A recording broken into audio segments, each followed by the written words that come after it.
99% लोगों को मेरी मॉडिफाइड कॉन्टिनेंटल GT 650 बहुत पसंद आई और इतना प्यार दिखाया जो आप लोगों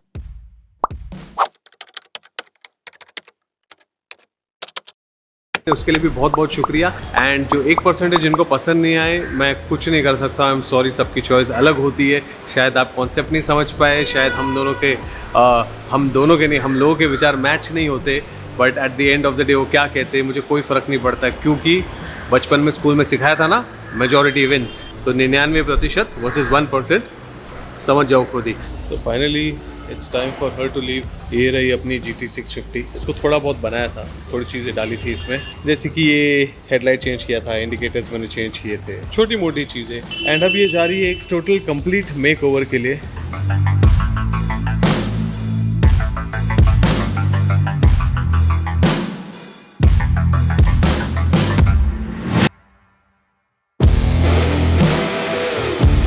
आप लोगों ने बहुत रिक्वेस्ट किया था कि मॉडिफिकेशन के ऊपर वीडियो बनाओ, front alloy, headlight, tail light, fabrication, paint, जो भी है मैं सब कुछ आज इस वीडियो में क्लियर करने वाला हूं। तो आज का जो वीडियो है इसको मैं ट्राई करूंगा 4 पार्ट्स में तोड़ने के लिए।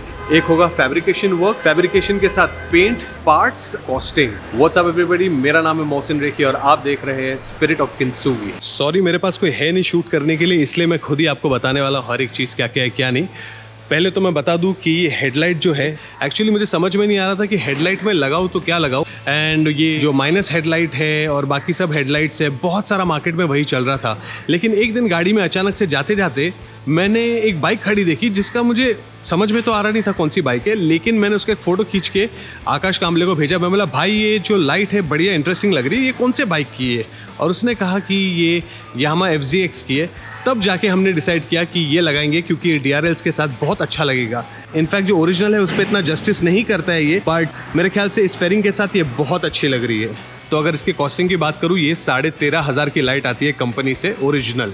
इसके अलावा ये जो टेल लाइट है जो सबको इतनी पसंद आ रही है, सब पूछ रहे थे ये टेल लाइट कहाँ से ली, इसकी लिंक दे दो।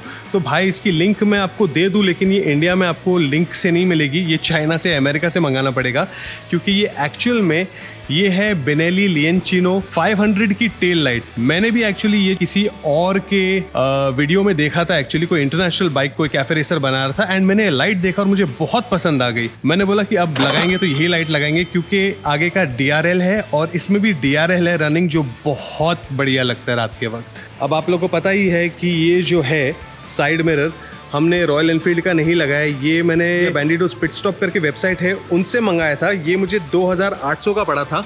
एंड इसकी जो ब्लू फिल्टर जो है, ये रात के वक्त डायरेक्ट हेडलाइट मतलब रिफ्लेक्ट करती है। ऑल्सो इसका लुक मुझे अच्छा लगा, कॉम्पैक्ट है, विजिबिलिटी भी ठीक ठाक है, क्वालिटी बहुत बढ़िया है इसका, मतलब अच्छा लगता है बहुत। एंड मैंने बोला अगर 6500 का बार एंड मिरर लगाना तो उससे अच्छा यही लगा लेंगे, क्योंकि अगर ये गिर जाए, टूट जाए तो कोई गम नहीं है, मतलब वो 6500 में 2 आ जाएंगे वैसे। और एक चीज़ किसी ने मुझे पूछी कि इस पर हमने जावा का क्यों नहीं लगाया, तो जावा का नहीं लगाने का रीज़न ये था कि अगर हम जावा का लगाते तो ये जो बार एंड इंडिकेटर्स है ये नहीं आ पाते। उसके बाद जो पार्ट देखे खरीदने में गया तो वो है AEW के एग्जॉस्ट। ये तकरीबन 19,000 साढ़े 19,000 के मिले। अब पता नहीं मुझे मार्केट में क्या प्राइस है इनका, but yes they sound really good.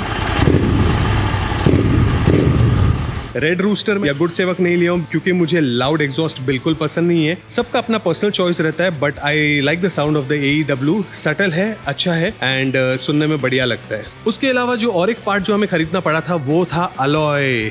आप लोग का मेन फ्रंट का इंटरेस्ट आ गया है। पीछे वाला अलॉय तो आप सब लोग को पता है, इस पे भी मैं आऊँगा। ये पीछे जो आपको प्लेट दिख रही है, आ रहा हूँ इस पे, लेकिन पहले बात कर लेते हैं अलॉयस की।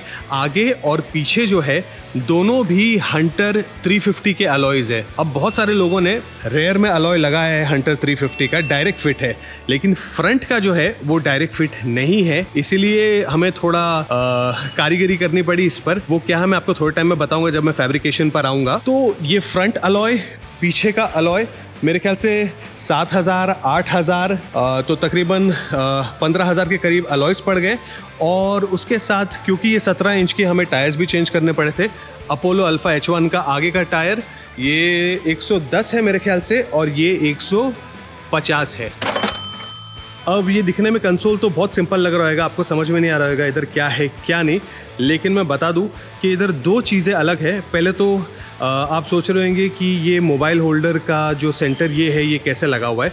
तो मैंने सबसे पहले तो जब बाइक ली थी मैंने इसका जो ट्रिपल क्लैंप है, ऊपर का अपर ट्रिपल क्लैंप है, वो चेंज कर दिया था और इंटरसेप्टर का लगाया था, जो मुझे 3-4 हज़ार के करीब पूरा कॉस्ट पड़ा था, उसके बोल्ट्स वोल्ट्स हर चीज़ लेकर के। और रीज़न ये था उसको चेंज करने का कि मैं चाहता था कि जो इसके सेंटर बोल्टिंग पॉइंट्स हो उसके बीच में मैं अपना मोबाइल होल्डर लगा सकूँ। बहुत सारे लोगों को देखा है जिन्होंने जुगाड़ करके मिरर पे लगाया हुआ है या साइड में इधर कहीं घुसाया हुआ है, एंड मुझे वो कॉन्सेप्ट अच्छा नहीं लगता है। मुझे मोबाइल ऐसा खड़ा भी पसंद नहीं है। मैं चाहता था कि मेरा मोबाइल ऐसा स्क्रीन की तरह हो, तो इट लुक्स वेरी नाइस जब मैं इस पे लगाता हूँ मोबाइल होल्डर, एंड इसलिए मैंने पूरा चेंज करके लगाया था इंटरसेप्टर का ट्रिपल क्लैंप। अब उसके बाद सस्पेंशन अपग्रेड में मैंने ये मार्श ऑटो के सस्पेंशन एडजस्टर्स लगाए थे, जो मुझे मेरे ख्याल से 3200 का या 2800 का पड़ा था, मुझे इतना याद नहीं है, मैंने काफ़ी टाइम पहले मंगा के रखा था। बट इसका जो फ्रंट सस्पेंशन है बहुत सॉफ्ट है एंड बाइक बहुत जंप होती है। मतलब पहला रीज़न तो टायर था और स्पोक्स थे, तो इसलिए मैंने बोला शायद ज़रूरत पड़ेगी, तो मैंने ये मार्श ऑटो के एडजस्टर्स लगाए। इसको लगाने के बाद थोड़ा बहुत फ़र्क तो लगा है, लेकिन आई स्टिल थिंक कि इसमें थोड़ा एडजस्टमेंट करके मैं इसे थोड़ा सा और टाइट करने वाला हूँ। तो अगर फैब्रिकेशन की बात करें तो सबसे पहले इंपॉर्टेंट जो था एस्पेक्ट वो था फ्रंट फेयरिंग। मैंने आकाश को स्पेसिफिकली बोला था कि भाई फ्रंट फेयरिंग पे सबसे ज़्यादा ध्यान देना, क्योंकि फ्रंट फेयरिंग पे सब कुछ डिपेंड करता है। अगर फ्रंट फेयरिंग अच्छा नहीं है तो मतलब समझ लो पूरी बाइक हमारी फेल हो जाएगी। तो अब फैब्रिकेशन की बात ही कर रहे हैं तो मैं आपको बता देता हूँ फैब्रिकेशन के अंडर क्या क्या चीज़ें हुई है, क्या क्या आया है। तो सबसे पहले तो बात करूँ तो ये फेयरिंग है, फ्रंट फेयरिंग। सबसे पहले हमने इस पे काम किया है, काफ़ी सारे डिज़ाइंस बनाने की कोशिश किए थे, एंड इनिशियली जो डिज़ाइन बनी थी हमने सिर्फ यहाँ तक रखा था उसको, and even the front was quite different. In fact ये भी जो फेयरिंग है ये एक्चुअली अगर देखो तो ये जब बनी थी ये इतनी लंबी थी, इतनी लंबी आगे से थी, ये भी मैंने कटवा के छोटी की है। In fact I wanted something more compact, मतलब अगर मेरा बस चलता तो ये स्पीडोमीटर हटाकर मैं यहाँ से इसको और थोड़ा सा लो करता ताकि ये और कॉम्पैक्ट दिखता, बट नॉनदलेस अब ठीक है, जो बना है सो बना है। सेकेंडली हम बात करते हैं, ये रहा इसका साइड फेयरिंग। तो मुझे चाहिए थी एक फुल साइड फेयरिंग जो हाफ इंजन को, क्लच कवर को कवर करे भी एंड नहीं भी करे, ताकि जो हीट हो वो हीट नहीं पकड़े, जनरेट होते रहे हवा। एंड मैं चाहता था सेकेंडली कि ये जो चीज़ है गार्ड है जाना का, ये निकालूं नहीं। तो बाइक देने से पहले 2 बार गिर चुकी थी, मतलब ऐसे चलाते हुए नहीं गिरी है, बट हमेशा खड़े खड़े मतलब जगह पर पार्किंग में निकालते वक्त डालते वक्त मतलब साइड में आ गई है और इसके ऊपर आ गई है। लेकिन जो मेरा कॉन्सेप्ट था ना एक्चुअल में, मैं चाहता था कि ये जो साइड की पट्टी आ रही है ये थोड़ी सी और नीचे आए, यहाँ से आए, और ये जो साइड फेयरिंग है ना ये इस पट्टी के पीछे जाए, वो एक अलग लुक हो जाता। But still I don't know क्यों, मतलब उन्होंने ऐसा ही किया, उनके दिमाग में दिल में जो था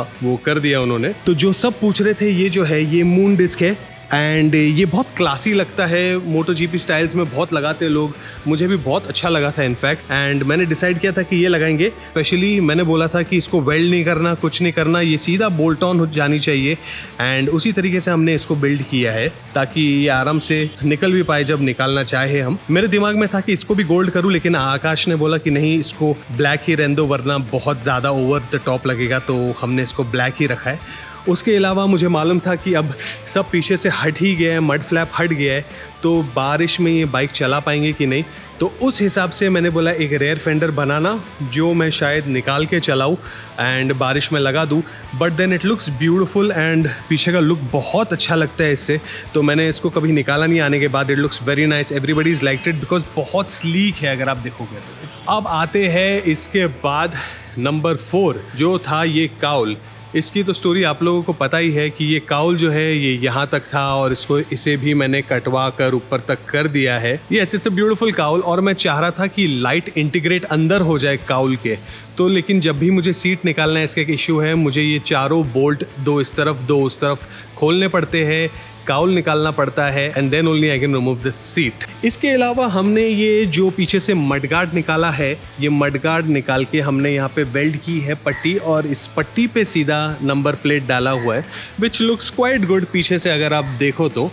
बट ये जो फ्रंट का है ना, ये अगर एक्चुअली मेरे दिल में ऐसा था कि अगर यहाँ से कोई 2 पट्टियाँ निकलते और यहाँ पे स्टैगनेंट रहता या ऊपर रहता तो वो अच्छा लगता, but I am sure Akash has his own reasons, शायद ये हिट होता या टच होता, बट स्टिल मुझे थोड़ा सा फ्लिम्जी लगता है कि हमने ये मडगार्ड के ऊपर मतलब फ्रंट फेंडर के ऊपर होल्स करके उसके अंदर डाला हुआ है। बट मैं सोच रहा हूँ कि अभी जो नई GT 650 आई है उसमें वाइट फेंडर आए तो मैं शायद ये निकाल के वाइट फेंडर डालूंगा एंड इसको लगाने का कोई दूसरा जुगाड़ निकालेंगे हम लोग। अब फैब्रिकेशन में जो लास्ट चीज़ आती है वो है ये सीट, जो कि इतनी कंफर्टेबल है नहीं, थकान बहुत हो जाता है। इसकी कॉस्टिंग मैं बता दूं, जो फ्रंट फेयरिंग और साइड फेयरिंग था वो बनाने का कॉस्ट टेक्निकली 35,000 था। इनिशियली जब मैंने एक फ्रंट फेयरिंग देखी थी ऑटो लॉक की तो मुझे बहुत पसंद आया था, लेकिन भी MK डिजाइन्स भी बनाता है, ऑटो लॉक भी बनाता है, बट मुझे कुछ यूनिक चाहिए थी, इसलिए मैंने बोला I want to build something that's my own, मतलब मेरा खुद का है। तो मैंने तब डिसाइड किया था कि मैं कुछ कस्टम बिल्ड बनाऊंगा।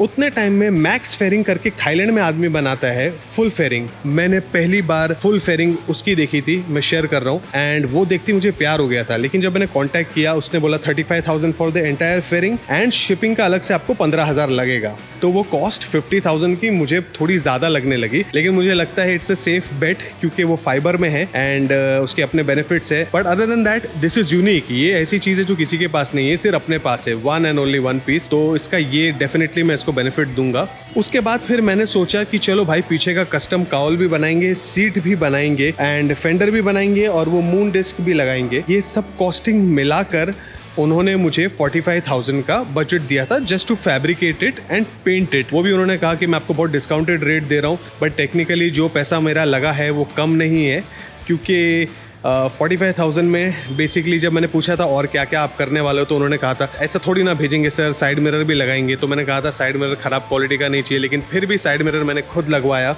अलॉय व्हील्स उन्होंने कहा था सर आप टेंशन मत लो, हम फिट करवा देंगे, लेकिन इसको फिट करने के लिए ये जो प्लेट लगी है आप देख रहे हो बीच में, रीज़न बीइंग जो मीटियोर का जो डिस्क प्लेट था जो इसके साथ आता है वो 300 mm का रहता है और ये 320 mm का रहता है। ऑल्सो इनके बोल्टिंग पॉइंट्स अलग है अगर आप देखोगे तो यहाँ पे, तो ये जो है ये बोल्टिंग पॉइंट्स अगर इस अलॉय पे बैठाना है तो उसके बीच में हमको ऐसा कुछ चाहिए था प्लेट। तो टेक्निकली एक प्लेट बनाया गया ऐसा स्टार शेप का जिस पे बोल्ट्स लगे हुए हैं। अगर आप देखोगे ये बोल्ट देखोगे, ये जो है ये बोल्ट लगा हुआ है डिस्क में से इस प्लेट पर, और ये प्लेट जो है ये बोल्ट हुई है अलॉय के अंदर, अगर आप यहाँ पे देख सकते हो ये पॉइंट पर।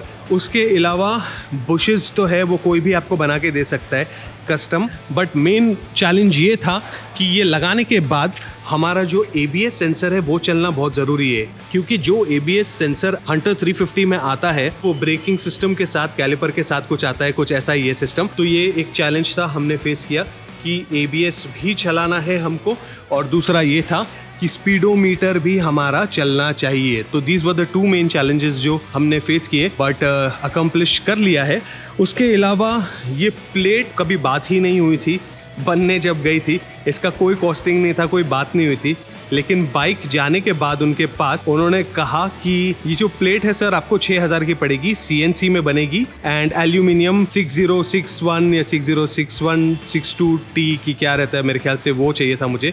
लेकिन एंड ऑफ द डे में भाई ने ये लेथ मशीन पे बना के दिया है, स्टेनलेस स्टील में बना के दिया है, और मुझे कहा था कि एल्यूमिनियम में और CNC में बनेगा। वो तो अगर मैं उनको नहीं बोलता तो शायद वो कभी बताते भी नहीं मुझे, बट नॉनदलेस छोड़ो, जो हो गया जाने दो।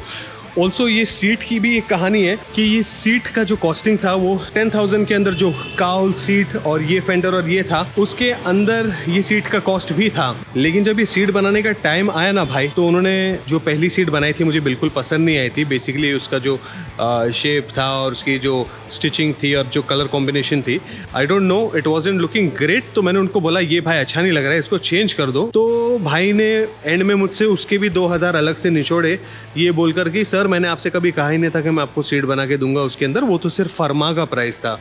मतलब 4,000 रुपये उन्होंने सिर्फ मुझे ये सीट बनाने का दिया है, जो ऑलरेडी यहाँ से अगर आप देखोगे मटेरियल फट रहा है, यहाँ से देखोगे ये फट रहा है, तो 4,500 की ये क्वालिटी सीट इनकी थी। अब आते हैं पेंट जॉब पे। पेंट जॉब इतनी कोई खास नहीं है, मतलब अगर आप देखोगे तो इसका जो सेंटरिंग है ये बराबर नहीं है। मतलब ऐसी जगह पे ये पेंट हुई है जहाँ पे बहुत धूल मिट्टी थी, कचरा था, एंड वो सारा कचरा इसके अंदर सेटल हो गया है। ये अगर आप देखोगे ये लाइन, ये देखिए, ये देखो, ये पेंट ऑलरेडी चिप होने लग गया है। जितना भी गोल्डन है यहाँ पे देखो, अगर चिप होने लग गया है। इन्होंने बहुत बड़ी बड़ी बातें की थी कि हमारा पेंट, हमारा प्राइमर ऐसा है। अंदर देखिए फिनिशिंग, टैंक के अंदर तो आपने देखा ही था पिछले ब्लॉग में कि टैंक के अंदर भी पेंट किया हुआ है और अंदर यहाँ साइड का पूरा चिप हो गया है। उसके अलावा जो पेंट जॉब था ये मैं ग्लॉसी चाहता था, तो मैंने ग्लॉसी रखा है। हेड को मैट रखा है, अंदर का पार्ट मैट रखे हमने। एंड ये जो क्लच कवर और दोनों साइड का कवर्स थे, इसको मैंने बोला था ग्लॉसी रखेंगे हम लोग। फेंडर जो है हमने ग्लॉसी ब्लैक रखा है, डिस्क हमने ग्लॉसी ब्लैक रखा है। बाकी ये एग्जॉस्ट को भी हमने मैट कलर कर दिया था पूरा, जो बहुत अच्छा लगता है। उसके अलावा अगर आप इस तरफ देखोगे तो ये जिसने भी पेंट किया है, एक तो मैट फिनिश कर दिया है चेसी को मेरे ग्लॉसी से, इस साइड पे भी और इस साइड पे भी। तो ये इंजन पेंट का भी मुझे तकरीबन 3000 अलग से कॉस्ट किया है। इंजन और एग्जॉस्ट का पूरा, इनका अपना नाम तो ये खुद ही नहीं लिख पाए। देखो ना भाई, पूरा स्मच किया हुआ है इन्होंने। ये तो मैंने आज देखा हूँ, इतने टाइम से मैंने अंधेरे में चला रहा था, देखा भी नहीं हूँ। यहाँ तक ब्लैक पूरा पहुँचा दिया है, तो ये इनका काम है। तो ये अगर टिक जाए 3-6 महीने तो बहुत बड़ी बात है। देखते क्या होता है, नहीं तो किंटसुगी को फिर से रिवैम्प करेंगे हम 3-6 महीने में, वो तो करना ही है वैसे भी। ऑल्सो ये स्पीडोमीटर की जो पोजीशनिंग है ये इतनी आगे क्यों है? शायद ये टच होता नीचे, या फिर ये इधर भी लगा सकते थे जैसा पहले ओरिजिनली लगा हुआ है, और इसको थोड़ा पतला रख सकते थे। बट आई डोंट नो ऐसा क्यों लगा है, क्योंकि जब मैं चलाता हूँ नॉर्मली तो ये मेरा व्यू है, आप समझ रहे हो, मुझे स्पीडोमीटर पूरा दिख रहा नहीं है तो झुकना पड़ता है नीचे। बट एक फ़ायदा है कि मोटो व्लॉगिंग करूँगा तो मेरा स्पीड किसी को पता नहीं रहेगा। तो चलो ठीक है, इसका बेनिफिट भी है। तो तकरीबन बाइक मुझे 1.25 लाख तक पड़ ही गई है। मेरी सबसे बड़ी गलती ये थी जब मॉडिफाई करा रहा था कि पहले तो मैं वहाँ अवेलेबल नहीं था। तो जब आप अपनी बाइक बना रहे हो, किसी को भी देते हो, make sure it's in your city और आप देख सको कि आपकी बाइक पे क्या काम हो रहा है। कुछ अगर मैंने कवर नहीं किया हो, कुछ रह गया है तो कमेंट सेक्शन में मतलब। उसके अलावा अगर अच्छा लगा है वीडियो, अगर आपके सारे सवालों के जवाब कवर हो गए तो मतलब लाइक तो बनता ही है। एंड पहली बार है तो सब्सक्राइब किए बिना जाना मत, और पहला वाला ब्लॉग ज़रूर चेकआउट कर लेना, ठीक है ना। साइनिंग ऑफ, फिर मिलेंगे अगले ब्लॉग में। खुदा हाफिज़। रमज़ान का महीना शुरू हो रहा है। Aakash Kamble, renovation motor work, I wish you all the best. दिल से मतलब मैं चाहूँगा कि ऐसी एक नहीं, ऐसी हज़ारों बाइक्स और बनाओ। एंड इंशाल्लाह मौका मिला तो अगली बार फिर काम करूँगा मैं आपके साथ, लेकिन इस बार आपके सर पर बैठ के, आपके सामने बैठ के काम करवाऊँगा, ताकि आप कोई एक्सक्यूज़ नहीं दे सको मुझे।